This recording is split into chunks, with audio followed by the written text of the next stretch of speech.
Sessions case number 5347/84, dated June 5th, 1984. Name of the accused, Surya.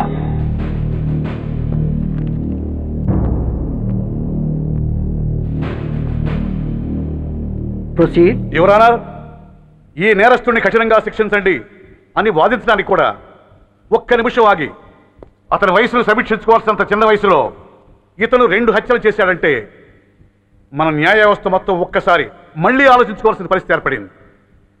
ఇతనికి జరిగింది అన్యాయమే, కానీ హత్యకు హత్య, హింసకు ప్రతిహింస సమాధానం కాకూడదు. ఇతను చేసిన తప్పుకు తప్పకుండా శిక్ష విధించాల్సిందే. కానీ వేసి ఆ శిక్షలా మాత్రం కాకుండా మొత్తం బాలలోకానికి, రేపటి తరానికి శిక్షణలా అనిపించాలి.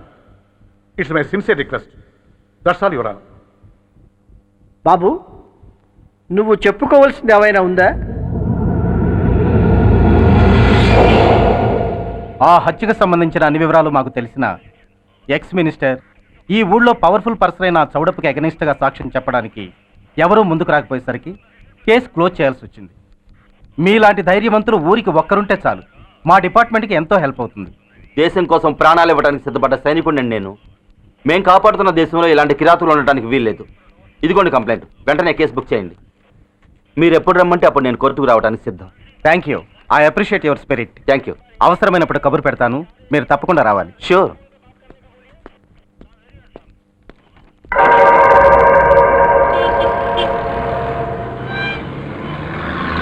అవును సార్, రిపోర్ట్ ఇచ్చి వెళ్ళాడు.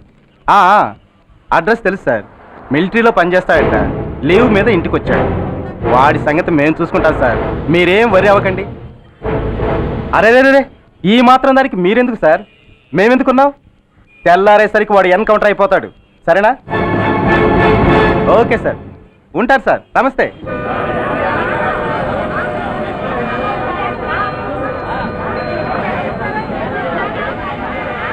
నాన్న, మనం ఈ ఊరోజులు ఎందుకు వెళ్ళిపోతున్నాం? ఈ ఊళ్ళో కొందరు చెడ్డోళ్ళు ఉన్నారు బాబు. ఎవరు వాళ్ళు?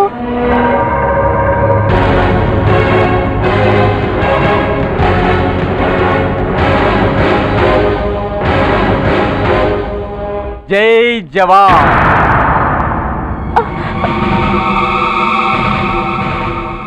కోర్టుకొచ్చి సాక్ష్యం చెబుతాన్న మిలిటరీ ఆయన చెప్పా పెట్టకుండా ఊరొదిలి పారిపోతున్నారే. రేయ్, నేను సైనికుణ్ణిరా. వెన్ను చూపించి పారిపోవడం నాకు అలవాట్లేదు.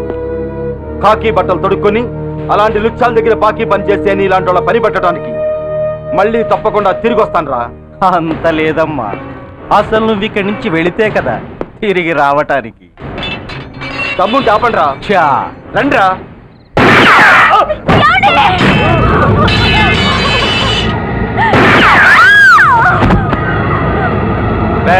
సార్, ఆ 2 శవాల్ని బస్సు వెనక టైర్ల కింద పడుకోబెట్టు.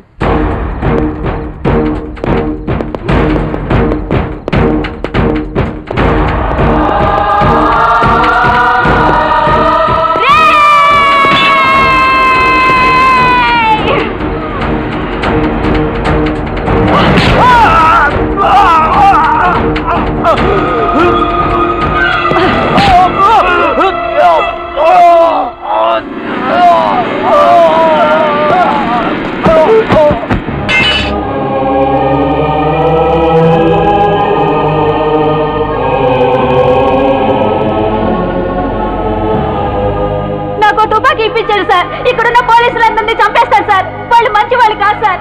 మా నాన్న దేశాన్ని కాపాడే సైనికుడు సార్. మా అమ్మని నాన్నని అన్యాయంగా చంపేశారు సార్ ఈ పోలీసులు. అసలు పోలీసు అని కూడా బతకూడదు సార్, బతకూడదు. నాకు తుపాకీ ఇప్పించండి సార్, ఇప్పించండి, ఇప్పించండి.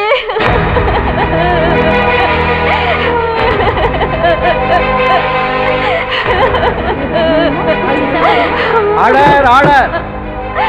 The judgement is reserved. Court is adjourned. ఏ తలబట్టేసిందా? మీరా? ఏమా బాగున్నారా? బాగున్నానన్నయ్య. రండి కూర్చోండి. ఏరా, బోర్డర్లో ఉండాల్సిన వాడి కోర్టులో పరిశీలన అయ్యావు. ఎంతసేపు అయింది వచ్చి? ఈ కేసు హియరింగ్ స్టార్ట్ అయ్యేసరికి వచ్చామన్నయ్య. ఇంతకీ ఆ అబ్బాయికి ఏం శిక్ష పడొచ్చు? ఏముందమ్మా, మైనర్ కాబట్టి కొన్నాళ్ళ పాటు రీఫార్మ్ స్కూల్ పంపించాల్సి ఉంటుంది. ఆ శిక్ష వేసేసి చేతులు దులిపేసుకుంటారు, అంతేగా? నేరం చేసిన వాడికి శిక్ష వేయటం చేతులు దులుపుకోవడం ఎలా అవుతుందిరా? వాడు చేసింది తప్పు కాదని నీ అంతరాత్మకు తెలియదా? మన దృష్టిలో తప్పు కాకపోయినా చట్టం దృష్టిలో ఇది నేరం. దానికి శిక్ష వేయక తప్పదు. అసలు శిక్ష అనేది ఎందుకురా? మనిషిలో పరివర్తన తేవటానికి. మీరు వేసే శిక్ష వాడిని తప్పు తెలుసుకొనివ్వదు, తప్పుదారిలోకి మళ్ళిస్తుంది. ఏంటో నువ్వనేది? ఆ పసి మనసులో ఎంత ఆవేదన ఆవేశం ఉన్నాయో చూశావు కదా. శిక్షాకాలంలో అవి వాడితో పాటే పెరుగుతాయి తప్ప తరగవు. సమాజం మీద కక్షతో, వ్యవస్థ మీద హేట్రెడ్తో ఓ రెబల్గా సొసైటీలోకి వస్తాడు. దగ్గరకు తీసుకుని ఆదరించేవాళ్ళు లేక మరో క్రిమినల్గా తయారవుతాడు. ఇంతకీ నువ్వు అనేది ఏమిట్రా? మా కన్న కొడుకు ఎలాగూ పోయాడు, వాణ్ణి మేం పెంచుకుంటాం. Yes, we want to adopt him. I appreciate your humanity major Bhargav, but చట్టానికి విచారణ చేయటంలోనూ శిక్ష విధించటంలోనే కాదు, ఆ శిక్షను అమలు చేయటంలో కూడా కొన్ని పరిమితులు ఉంటాయి. శిక్షాకాలం పూర్తి కాకుండా అతన్ని మీకు హ్యాండ్ ఓవర్ చేయటం కష్టం అవుతుంది. ఇంతకీ ఆ కుర్రాడి మీద మీకు ఎందుకంత ఇంట్రెస్ట్? అతను ఓ సిన్సియర్ మిలిటరీ మ్యాన్ కొడుకు సార్. అంటే ఆ చనిపోయిన అతను? He was my subordinate sir. Oh I see. Okay, I will do one thing. ప్రస్తుతానికి ప్రొసీజర్ ప్రకారం అతన్ని రిఫార్మ్ స్కూల్కి పంపిద్దాం. ఈలోగా గవర్నమెంట్కి, లా అండ్ ఆర్డర్ డిపార్ట్మెంట్కి స్పెషల్ పర్మిషన్ కోసం అప్లై చేసి వాళ్ళని ఒప్పిస్తాను. ఆ తర్వాత అతన్ని మీరు తీసుకెళ్ళవచ్చు. Thank you very much sir. వస్తాం సార్. మంచిది. మేజర్ గారు, ఆ కుర్రాడిని మీరు ఏం చేద్దాం అనుకుంటున్నారు? ఏ డిపార్ట్మెంట్ అయితే అధికార దుర్వినియోగం చేసి ఓ నేరస్తుని తయారు చేసిందో అదే డిపార్ట్మెంట్లో చేరుస్తాను. I will make him an honest police officer.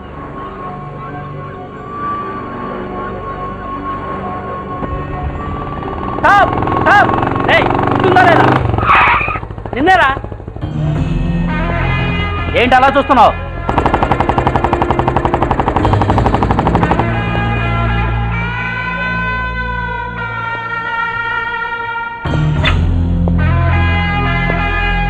ఏంట్రా, ఏంటి మీదకి వస్తున్నావు? ఏమన్నావురా? సిగ్నల్ పడకుండా ఎందుకు వెళ్ళావు? నన్ను నువ్వు ఏమన్నావు? బుద్ధి ఉందా లేదా అన్నాను. ఓహో,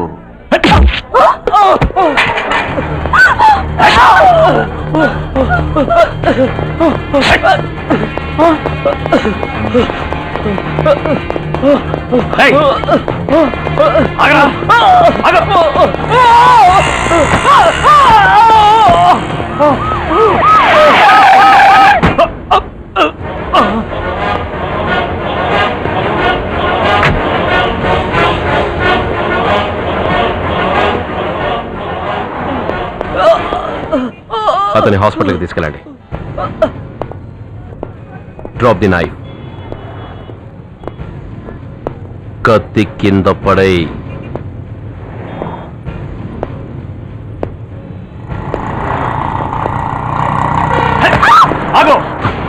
ముందుకొస్తే దీన్ని చంపేస్తా. చంపితే ఏమవుతుంది? నిన్ను చంపడం నాకు ఇంకా తేలికవుతుంది. కమాన్, చంపే.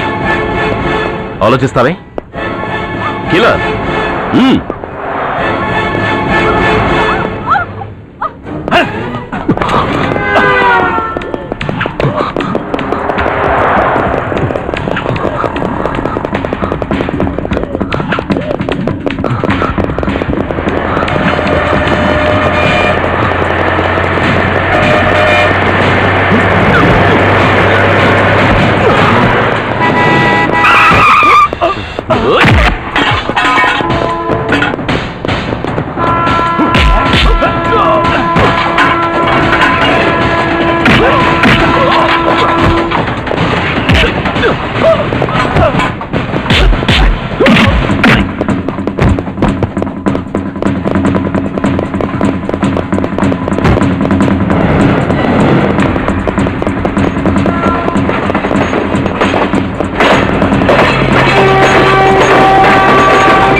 నమస్తే సార్. నమస్తే సార్.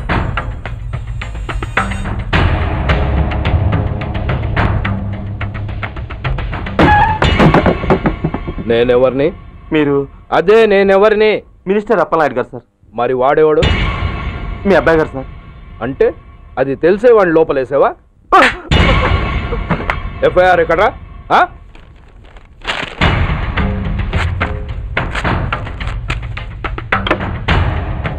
నువ్వే నా రైటర్వి? అవును సార్. నీకెన్ని గుండెలుంటే మా వాడి మీద ఎఫ్ఐఆర్ రాస్తారా? రే సెల్ తాళాలు ఎక్కడ్రా? ఇదిగోండి సార్. నీ అబ్బా నాకిస్తారా? ఇల్లు తెరువు. అసలు ఎవడ్రా నా కొడుకుని అరెస్ట్ చేసింది? ఏసీపీ సూర్య గారు అంటున్నానా? తూ నీ అబ్బా సిగ్గు లేదురా? ఆడంగి నాయల్లా తన్నులు తినొస్తారా? నా కడుపున చెడబుట్టావు కదరా. వెళ్ళు కళ్ళ కూర్చో. రేయ్ అసలే అడ్డదారులు అసెంబ్లీకి వెళ్ళినోడిని. నాకు సంబంధించిన విషయంలో ఎవడన్నా అడ్డొచ్చాడో అడ్డంగా నరికేస్తా. ఆ విషయం మీ ఏసీపీ గడికి చెప్పు.